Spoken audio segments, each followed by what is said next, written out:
Welcome to the special bonus segment of the Exploring Boys Education episode, Balanced Boys. Make sure to go back and listen to Season 6, Episode 1, before diving into this bonus segment, which delves into the fascinating world of IBSC Action Research and its transformative impact on boys' education. We'll hear from a diverse range of educators who embarked on journeys of inquiry and discovery, exploring various aspects of promoting healthy masculinity within their school communities. From fostering friendships and empathy to navigating vocal changes and embracing vulnerability, these educators' stories offer valuable insights and inspiration for anyone invested in the well-being and development of young men. We start this journey with Carla Boniolo from Westlake Boys High School in New Zealand. Her insights into the importance of fostering friendships among boys in the context of her debate team are truly inspiring. Carla's surprising discovery that her action research fostered stronger bonds among the boys underscores the often overlooked importance of social connectedness for young men. It's a reminder that as educators, we have a unique opportunity to not only impart knowledge, but also to shape the social and emotional development of our students. Kia ora koutou, no mai haere mai. My name is Carla Boniolo and I am a teacher at Westlake Boys High School on the beautiful North Shore of Auckland in New Zealand. I am first and foremost an English teacher. I also lead a Year 13 Extension English course and I am the teacher in charge of the scholarship program at Westlake. My extracurricular role is teacher in charge of debating, and it is one that I cherish. I've been a debating coach for a few years now, and my Premier Junior Debate team is the group that I worked with for my action for this year's Action Research project. Now, my action, as I've mentioned before, was with my debate squad. So this was a group of 12 boys, and they didn't make the quarterfinals of their debate division. And I had noticed in the feedback that they were getting that the boys were being told that they were really strong individual speakers, but ultimately their team case lacked a sense of cohesion. And therefore, what I did in terms of my action is I created an off-season training program for them. And I approached it like a sports coach would. We did a lot of drills, and these drills were focused on teamwork. So we did some active listening drills. We created some phrases to use when politely agreeing and disagreeing with each other. We created a team box when we talked about what kind of characteristics and behaviors we might want to see from a teammate who was putting the team ahead of themselves. And ultimately, what I expected to find was, or what I hoped to find, was that the boys would talk about how they developed a lot of teamwork skills and collaboration skills over the course of my action.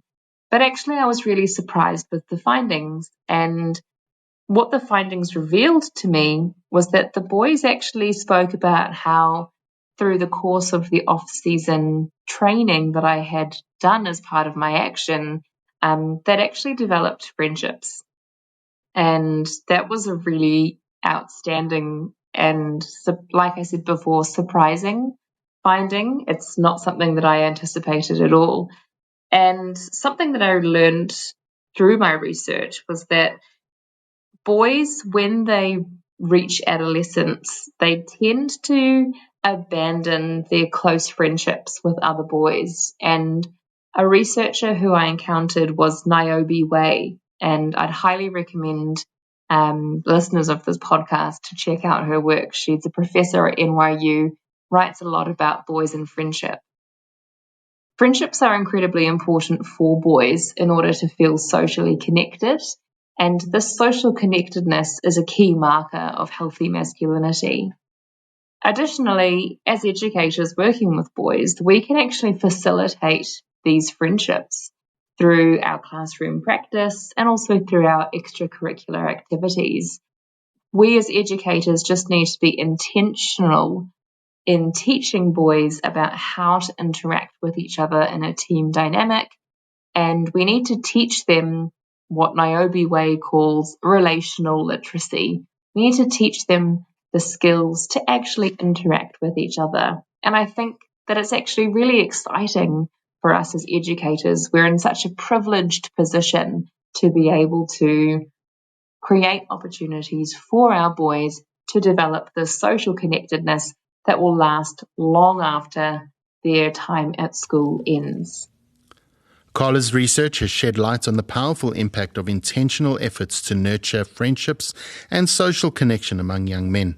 Now, let's shift our focus to another dimension of positive development, compassion and empathy. Hugh Blood will share his action research journey, which took him and his students from Shaw School in Sydney, Australia, beyond the classroom walls and into the heart of their community, where they discovered the transformational power of service. Hello there, my name's Hugh Blood. I'm the Head of Service Learning at the Shaw School. The Shaw School is located in North Sydney in New South Wales, obviously in Australia. Part of my implementation through my action research program was to take a small group of boys from one of the 4 boarding houses here at Shaw. I took boys that aged between 16 and 17 years of age from year 10 and year 11 in Barry House. Each week we take boys to a place called Rough Edges, which is a homeless shelter in the eastern suburbs of Sydney, about 15 minutes drive from the school here in North Sydney.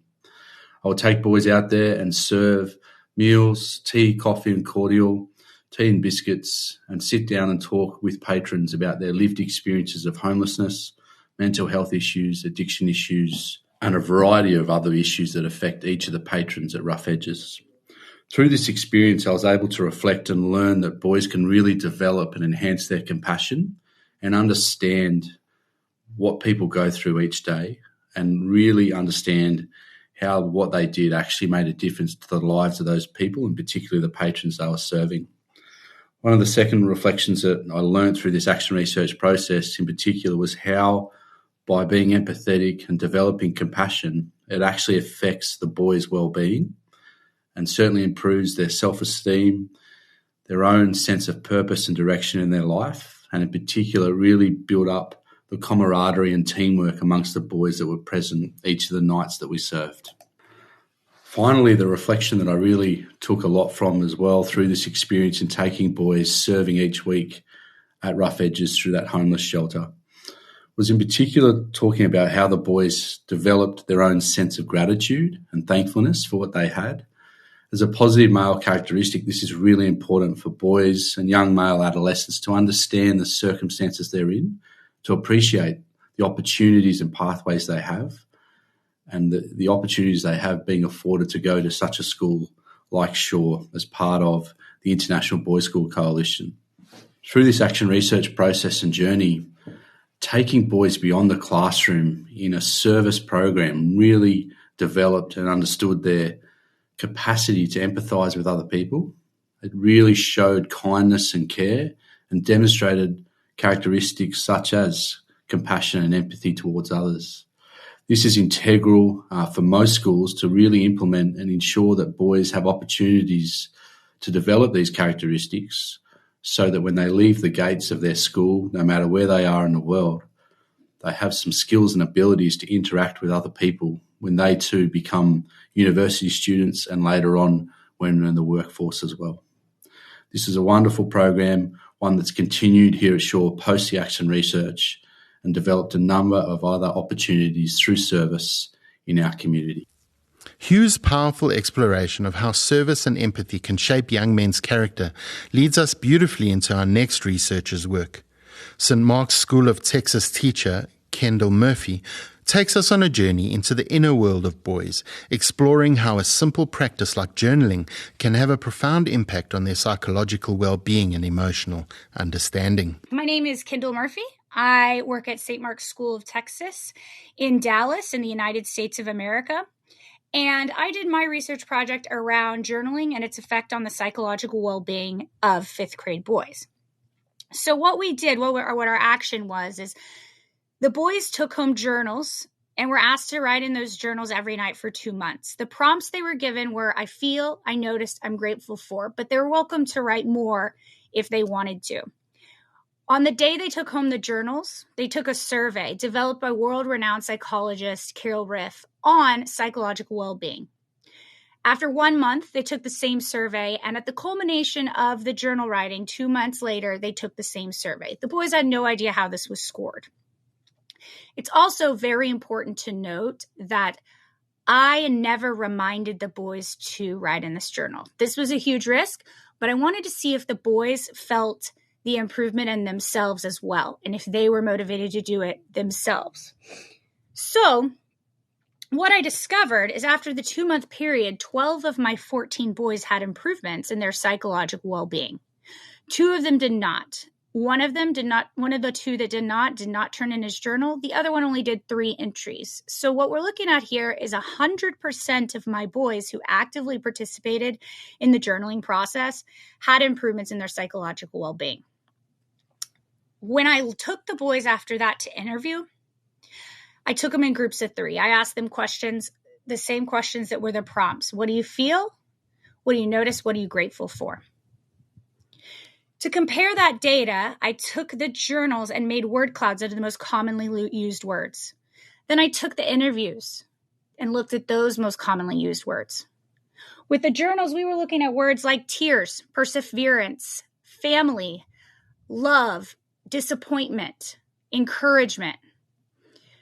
With the interviews, we were looking at words like yeah, kind of, happy, stuff.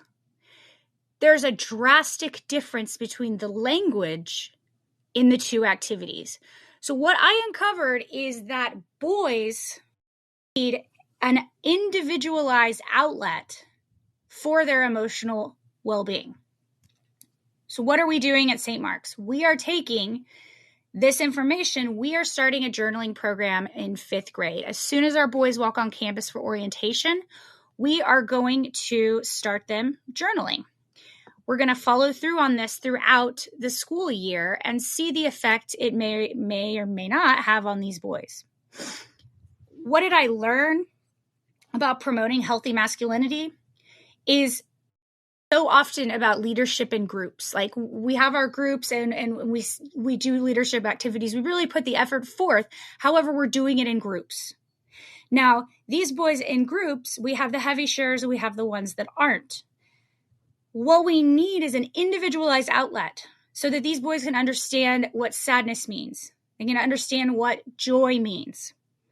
So that if I, for example, am a boy and I feel sad, and then I see you and you feel sad, I understand how you feel because I've written it down and I've processed this feeling. So now instead of standing at the hole you're in and looking down at you and saying, come on up, man, I'm getting in the hole with you, being empathetic and saying, hey, man, I've been sad before. Let's get out together. So these boys need this sort of outlet in order to start understanding their feelings, in order to be these strong leaders that we expect them to be. I think that healthy masculinity beyond the classroom is extremely important. Our boys come to us and they really try to be their best selves in the classroom. They focus, they know it's a place to behave. But if we can teach them that the world is a place to behave, that the world is a place to be empathetic, that there's a place to display character, then we are teaching them skills that are going to give them ability to be leaders for the rest of their lives. Kendall's research reminds us that promoting healthy masculinity often requires providing individualized spaces for emotional exploration and growth. Sarah Moss-Holland from Marcellin College in Australia researched the fascinating realm of role models and their influence on boys' self-perception and values. Sarah's work highlights the critical importance of intentional efforts to guide young men in their identity formation and encourage them to embrace positive role models who embody healthy masculinity. I'm Sarah Moss-Holland, research leader at Marcellin College, Bulleen, a Catholic secondary college in Victoria, Australia. My action research focused on the effect critical engagement with school values has upon Year 8 boys' personal narratives surrounding masculine role models, and this emerged out of 3 key factors. As a research leader, I want to make sure that the work I'm doing is making a real difference in my students' lives.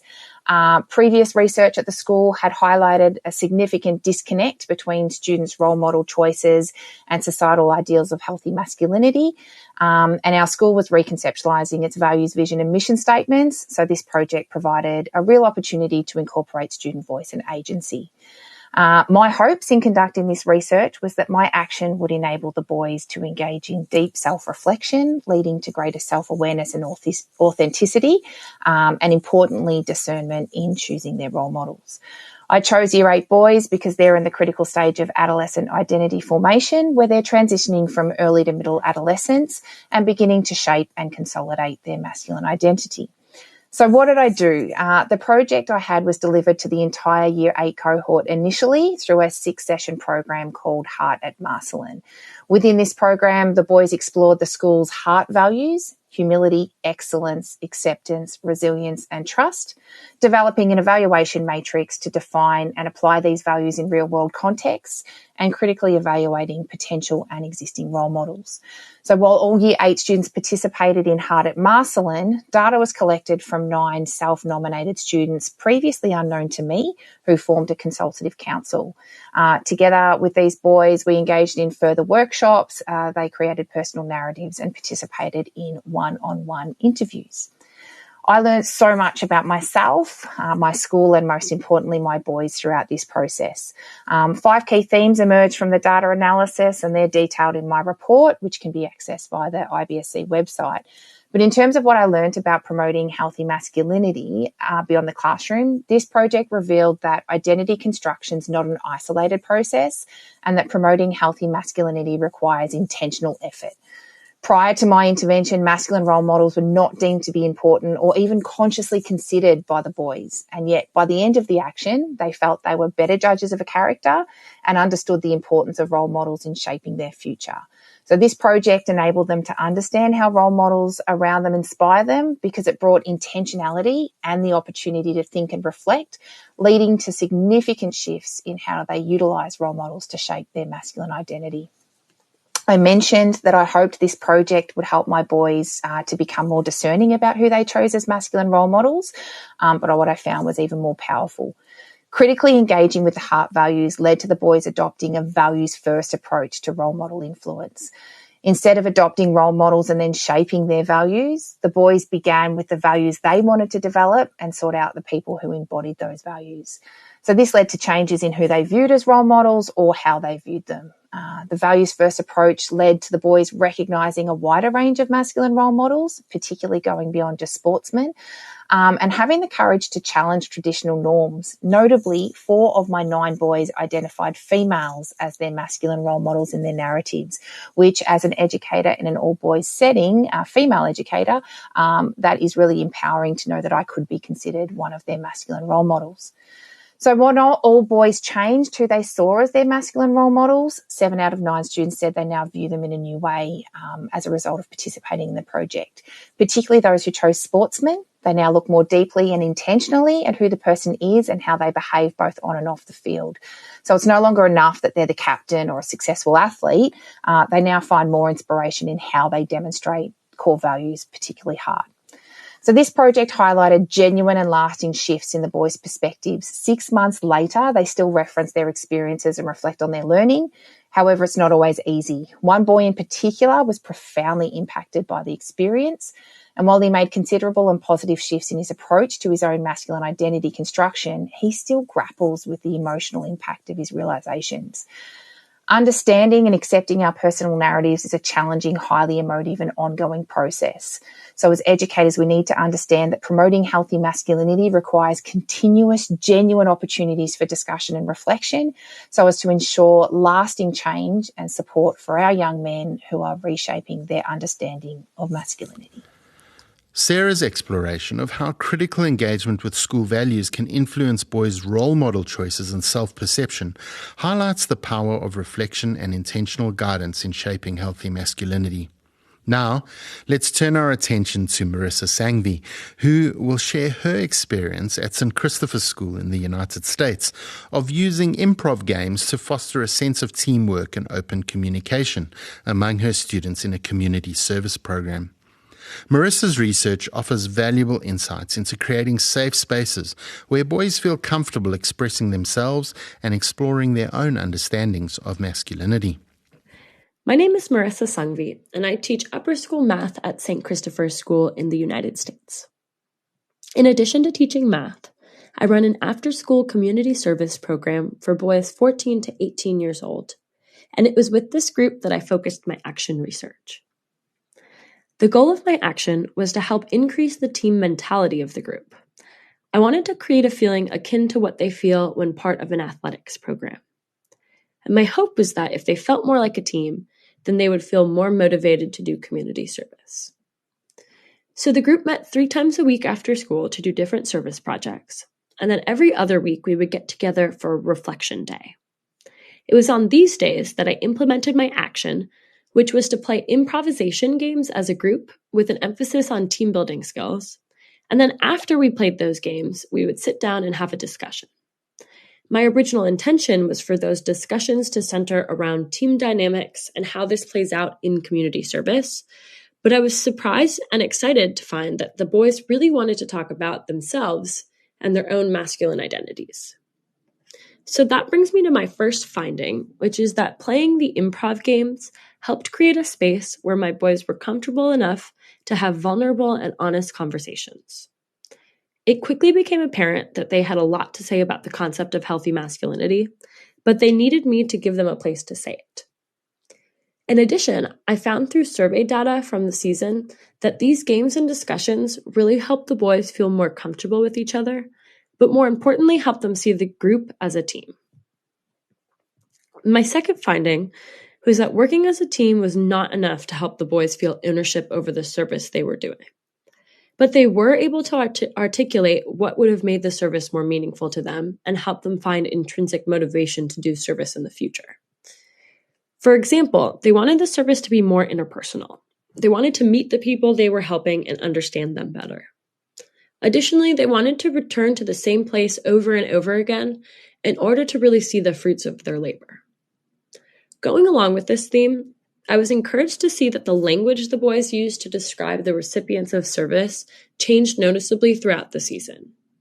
At the beginning of my project, the boys mainly used very general words like the homeless or impoverished people. But as the season progressed, they started referring to the groups of people they were actually meeting, like disabled veterans, or even Curtis and his brother, referring to 2 people we met at a food pantry. And I think this shift in language mirrors the shift in understanding that the boys started to have around who their community is really made up of. So to end, I think the main thing that I learned from this research project is that boys, and especially older boys, are taking in a lot of information about masculinity from their surroundings. And as important as it is for us as educators to help them get good information, I think it's actually equally important for them to just have a space to think through and synthesize what they are hearing. I help them find this space by playing improv games, but there are so many other ways to do that, especially beyond the classroom. Marissa's innovative use of improv games to facilitate open communication and self-reflection among her students demonstrates the power of creative approaches in fostering healthy masculinity. Now, let's shift our focus to the world of music and self-expression at Town School for Boys in the United States. Carl Kelvington shares his research journey, exploring how a choir for young boys not only nurtured their musical talents, but also provided a unique space for them to embrace their changing voices and develop confidence in their own vocal identities. My name is Kyle William Kelvington. I teach at Town School for Boys in San Francisco, California, in the United States, where I serve as the lower school music and theater arts teacher. The action I implemented for my research was to create a choir for 3rd and 4th grade boys, ages 8 through 10. Recognizing the unique challenges and opportunities presented by the vocal transition phase, I established a program that not only accommodated but celebrated the individuality of each boy's voice.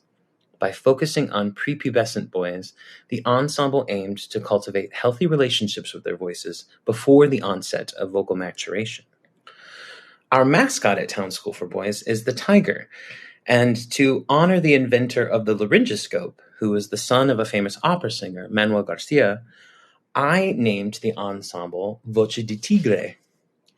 Voce di Tigre met every Monday after school for 12 weeks between September and December. Over the course of those weeks, the ensemble built routines, worked on literature, explored range, scaffolded vocal technique, practiced breathing, and were visited by male faculty members. During the last 15 minutes of rehearsal, the boys interviewed these men about their unique experiences in vocal maturation. This moment was designed to prompt the boys' preparation for voice change, make connections with the men whose voices they will subsequently imitate over the course of their maturation, model appropriate reactions to varied experiences, and teach them to approach themselves and their peers with grace when their voices change. During one of the faculty interviews, the boys expressed an interest in interviewing upper school students whose voice had changed or were currently changing. Thus, Voce di Tigre interviewed a panel of 4 8th grade boys. The culminating experience for the action was 3 performances, 2 for their peers and 1 for their parents. The performance for their peers happened in a lower school assembly, where the boys were taught the opening of Somewhere Over the Rainbow, and the rest of the school in lower school sang the chorus. And this was a lovely moment where the boys actually got to become models for the rest of the boys themselves.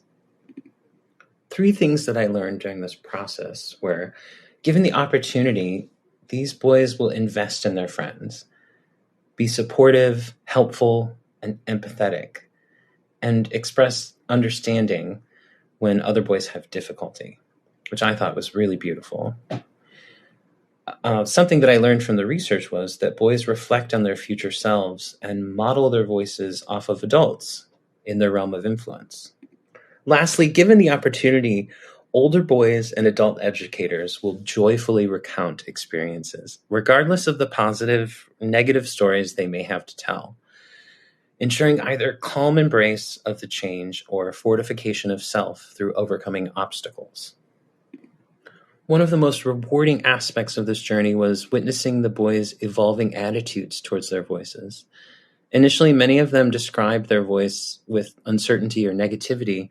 However, as the program progressed, their descriptions became more positive and specific, indicating a healthier and more confident relationship with their vocal athleticism. Exposure to male vocal stories can play a crucial role in developing 3rd and 4th graders' confidence in vocal maturation when singing in a choir. By hearing stories of vocalists who navigated through vocal changes and found success, the young boys learned that they have access to role models. It appears this exposure helps them envision their own potential and understand that vocal maturation is a normal part of their development. Learning about the experience of older boys and adults who have gone through vocal changes helped normalize the process for these young singers. They realized that vocal changes are a natural part of growing up and not something to be feared or ashamed of. In promoting positive masculinity outside of the classroom, if a boy comes to you with a question about their maturation, it doesn't have to be vocal. Let them have a platter of tales to draw from. Create spaces where boys have the opportunity to learn how important characters in their life may have climbed out of the awkward pits of despair and accepted challenges with grace and ease. Carl's exploration of how music and mentorship can help boys navigate the complexities of vocal change offers a beautiful example of fostering self-acceptance and confidence. Now, we'll transition to our final researcher, Patrick Gluck, who will share his insights into building empathy and understanding within New Zealand's Rathkeale College boarding school community. Patrick's action research highlights the importance of creating safe spaces where boys can express their emotions and learn to connect with their peers on a deeper level, ultimately fostering a sense of healthy masculinity. Kia ora koutou katoa. I'm Patrick Gluck, a teacher at Rathkeale College, a secondary school in the Wairarapa region of New Zealand. In addition to teaching, I am deeply involved in our school's boarding system, where we care for over 150 boys across 3 separate boarding houses.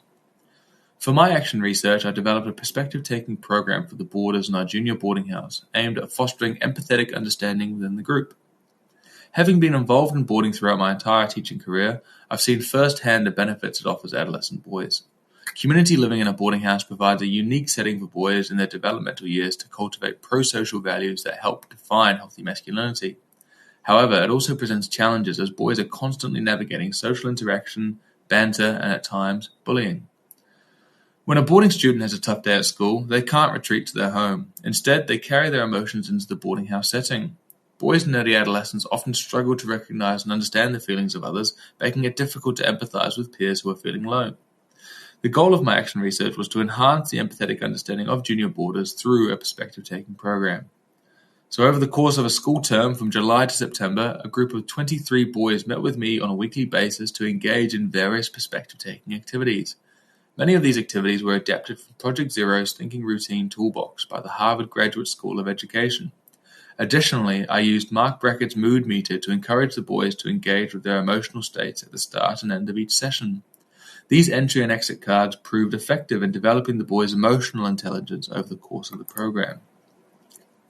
The most significant finding from my research was the value of creating a safe and supportive space where boys felt confident enough to express their emotions without fear of social repercussion.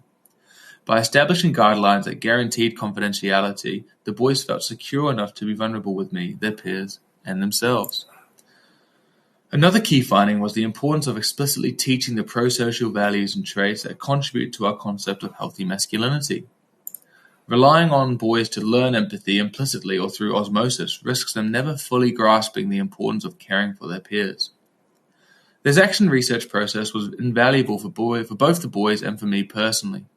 Before this endeavor, I felt my own core practice with the students had become secondary to the many other responsibilities that all passionate educators take on throughout their careers. This process forced me to reflect on the boys' development as young men and allowed me to focus solely on improving their education. It served as a reminder of why I initially became a teacher, to impact positively on the lives of young people. To make a positive impact on the boys in front of us, it's essential that we prioritize and promote the concept of healthy masculinity in our school settings, both inside and outside the classroom. So as we conclude this bonus segment of Balanced Boys, it's clear that the pursuit of healthy masculinity is a multifaceted journey that requires intentional effort and creative approaches. The educators we've heard from today have shown us the power of action research in driving positive change, not only within the classroom but also in the wider school community. Their stories remind us that by fostering connection, empathy, and self-expression, we can empower young men to embrace their full potential and navigate the complexities of growing up with confidence and compassion. Thank you for joining us for this special bonus segment of Season 6, Episode 1. We hope that these stories have sparked your curiosity and inspired you to explore new ways to promote healthy masculinity in your own educational contexts. Remember, even small actions can make a big difference in the lives of boys.